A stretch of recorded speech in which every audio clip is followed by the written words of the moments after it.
Hello, അസ്സാം വലൈക്കും, നമസ്കാരം. അപ്പോൾ ഇന്ന് നമ്മൾ ചെയ്യാൻ പോകുന്നത് നല്ല പെർഫെക്റ്റ് ആയിട്ടുള്ള ബട്ടൂര എങ്ങനെ ചെയ്തിട്ടെടുക്കുക എന്നുള്ളതാണ്.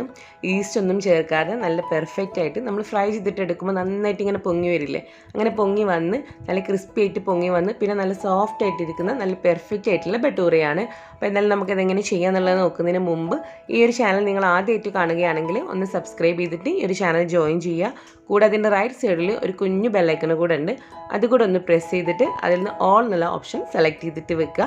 എങ്കിൽ മാത്രമേ ഇനി അങ്ങോട്ട് ഞാൻ അപ്ലോഡ് ചെയ്യുന്ന എല്ലാ ന്യൂ വീഡിയോസിൻ്റെയും നോട്ടിഫിക്കേഷൻ നിങ്ങൾക്ക് മിസ്സാവാതെ കിട്ടുള്ളൂ. അപ്പോൾ അതുകൂടെ ഒന്ന് കറക്റ്റ് ചെയ്തിട്ട് വെക്കുക കേട്ടോ. അപ്പോൾ നമുക്ക് എങ്ങനെയാണ് ഈ ഒരു പെർഫെക്റ്റ് ആയിട്ടുള്ള ബട്ടൂര ചെയ്തിട്ടെടുക്കുന്നത് എന്നുള്ളത് നോക്കാം. അപ്പോൾ ആദ്യം നമ്മൾ ഇതിനകത്തേക്ക് വേണ്ടിയിട്ടുള്ള ഡോ തയ്യാറാക്കാൻ വേണ്ടിയിട്ട് ആദ്യം ഒരു 2 കപ്പ് ഓൾ പർപ്പസ് ഫ്ലോറാണ് നമ്മളിവിടെ എടുക്കുന്നത്. ഞാനിതിപ്പോൾ എല്ലാം കൂടെ ഒരു അരിപ്പയിലേക്ക് ചേർത്തിട്ട് അരിച്ചെടുക്കാൻ വേണ്ടിയിട്ടാണ് കേട്ടോ. അപ്പോൾ 2 കപ്പ് ഓൾ പർപ്പസ് ഫ്ലോർ, അതായത് നമ്മുടെ മെഷർമെൻറ്റ് കപ്പ് ഉണ്ട് 1 കപ്പ് 250 ml ആണ്. അതിനകത്ത് 2 കപ്പ് ഓൾ പർപ്പസ് ഫ്ലോർ, അതായത് മൈദയാണ് ചേർത്തിട്ടുള്ളത്. ഇനി അടുത്ത് നമുക്ക് ഇതിനകത്തേക്ക് വേണ്ടിയിട്ട് ഒരു 1/2 കപ്പ് നമ്മുടെ ആട്ടപ്പൊടി, അതായത് ഗോതമ്പ് പൊടിയാണ് ചേർക്കുന്നത്. നമ്മൾ ചപ്പാത്തിയൊക്കെ ഉണ്ടാക്കാൻ എടുക്കുന്ന ഗോതമ്പ് പൊടിയാണ് ചേർക്കുന്നത്. അപ്പോൾ നിങ്ങൾക്ക് വേണമെങ്കിൽ മുഴുവനായിട്ടും മൈദയിൽ തന്നെ ചെയ്യാവുന്നതാണ് കേട്ടോ, ആട്ടപ്പൊടി ചേർക്കണം എന്നൊന്നുമില്ല. പിന്നെ നമുക്കിതിലേക്ക് ഒരു 1 ടീസ്പൂണ് ബേക്കിംഗ് പൗഡർ ചേർത്തിട്ട് കൊടുക്കാം. പിന്നെ ഒരു 2 മുതൽ 3 പിഞ്ച് വരെ ബേക്കിംഗ് സോഡ, 1/4 ടീസ്പൂണിലും താഴെയാണ് കേട്ടോ, അത്രയും ബേക്കിംഗ് സോഡ ഇതിനകത്തേക്ക് ചേർത്തിട്ട് കൊടുക്കാം. ഇനി നമ്മൾ ഇതിനകത്തേക്ക് ചേർക്കേണ്ടത് 2 ടേബിൾ സ്പൂണോളം റവയാണ് ചേർത്ത് കൊടുക്കുന്നത് കേട്ടോ. അത് നമുക്ക് റോസ്റ്റ് ചെയ്തിട്ടുള്ള റവയോ അതല്ലെങ്കിൽ റോസ്റ്റ് ചെയ്യാത്ത റവയോ ചേർത്തിട്ട് കൊടുക്കാം, കുഴപ്പമൊന്നുമില്ല. ഇപ്പോൾ ഒരു റവ നമ്മൾ ഇതിനകത്തേക്ക് ചേർക്കുന്നത് എന്തിനാണെന്ന് വെച്ച് കഴിഞ്ഞാൽ നമ്മളിത് ഫ്രൈ ചെയ്യുന്ന സമയത്ത് നമുക്ക് നല്ല ക്രിസ്പി ആയിട്ട് കിട്ടാൻ വേണ്ടിയിട്ടാണ് നമ്മൾ റവ ചേർക്കുന്നത്.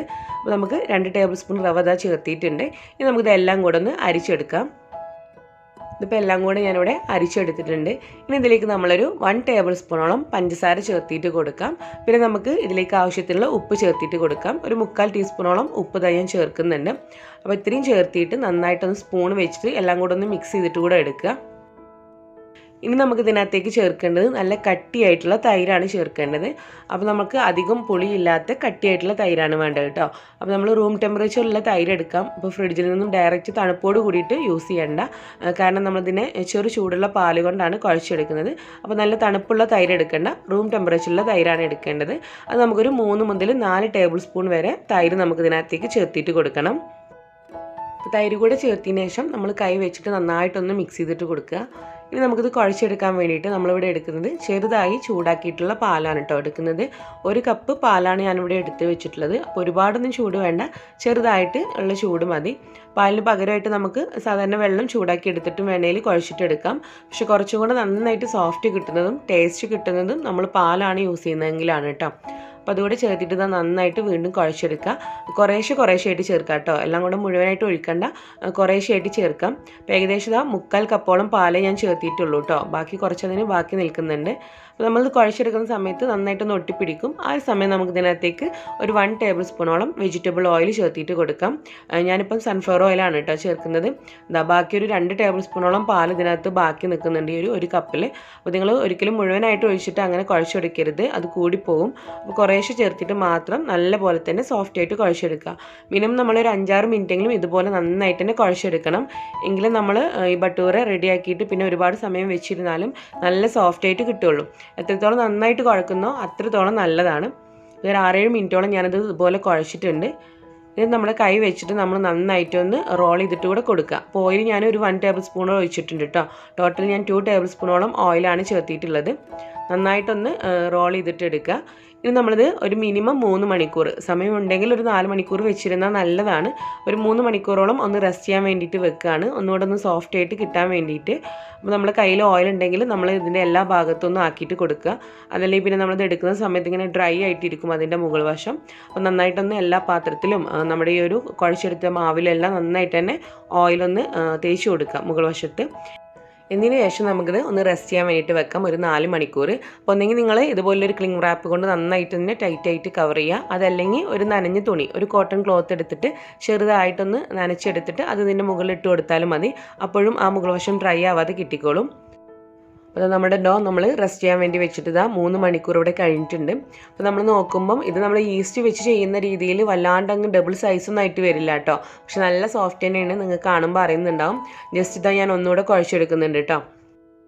ഇനി നമുക്കിതിനെ ചെറിയ ചെറിയ ബോൾസ് ആക്കിയിട്ട് എടുക്കണം. അപ്പോൾ ഒരുപാട് ചെറിയ ബോൾസ് ആക്കിയിട്ട് എടുക്കരുത് കേട്ടോ. നമ്മൾ കുറച്ച് കട്ടിക്കാണ് ഇത് പരത്തിയെടുക്കുന്നത്.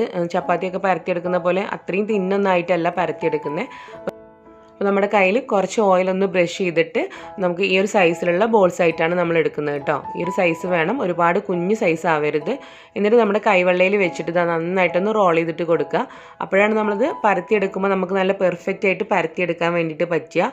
മാത്രമല്ല ഫ്രൈ ചെയ്തിട്ട് വരുമ്പോഴും നല്ല പെർഫെക്ഷൻ കിട്ടുക നമ്മുടെ കൈവെള്ളയിൽ വെച്ചിട്ടൊന്ന് റോൾ ചെയ്തിട്ട് പരത്തുകയാണെങ്കിലാണ് കേട്ടോ. അപ്പോൾ നമുക്കിതിനെ ഓരോന്നായിട്ട് പരത്തിയിട്ട് എടുക്കാം. നിങ്ങളെല്ലാം കൂടെ ഒരുമിച്ച് പരത്തിയെടുത്തിട്ട് അങ്ങനെ പിന്നെയാണ് നിങ്ങൾ ഫ്രൈ ചെയ്യുന്നതെങ്കിൽ അതിനൊരു നനഞ്ഞ തുണി വെച്ചിട്ട് കവർ ചെയ്യണം കേട്ടോ. അതല്ലെങ്കിൽ അതങ്ങ് ഇരുന്നിട്ട് ഡ്രൈ ആയിട്ട് പോവും. പിന്നെ നമ്മളിത് പരത്തിയെടുക്കുന്ന സമയത്ത് പൊടിയൊന്നും തൂവിയിട്ട് കൊടുക്കുന്നില്ല കേട്ടോ. ഓയിലാണ് ബ്രഷ് ചെയ്തിട്ട് കൊടുക്കുന്നത്. ഇതിന് ശേഷം നമ്മളിതിനെ പരത്തിയിട്ട് എടുക്കാം. ഒരുപാട് തിന്നാവരുത്, അത് പ്രത്യേകം ശ്രദ്ധിക്കണം. നമ്മൾ ചപ്പാത്തിയൊക്കെ ചെയ്യുന്ന പോലെ അത്രയും തിന്നായിട്ട് പരത്തരുത്, കാരണം അത് നന്നായിട്ട് പൊങ്ങി വരില്ല. മാത്രമല്ല ഇനി പൊങ്ങി വന്നാലും പെട്ടെന്ന് അങ്ങ് പൊട്ടിപ്പോവും നല്ല തിന്നായിട്ട് കഴിഞ്ഞാൽ. അപ്പോൾ ഈ ഒരു കട്ടിക്ക് വേണം നമ്മളിതിനെ പരത്തിയിട്ട് എടുക്കാൻ. പിന്നെ സൈസൊക്കെ നിങ്ങളുടെ ഇഷ്ടമാണ്. അത്യാവശ്യം കുറച്ച് വലിയ സൈസുള്ള ബോൾസ് ആണെങ്കിൽ കുറച്ചും കൂടെ വലുപ്പത്തിൽ നിങ്ങൾക്ക് ഇത് പരത്തിയിട്ട് എടുക്കാം കേട്ടോ. അപ്പോൾ ഇനി നമുക്കിത് ഫ്രൈ ചെയ്യാൻ വേണ്ടിയിട്ടുള്ള ഓയിൽ ഇതാ ഞാനിവിടെ ചൂടാക്കാൻ വേണ്ടി വെച്ചിട്ടുണ്ട്.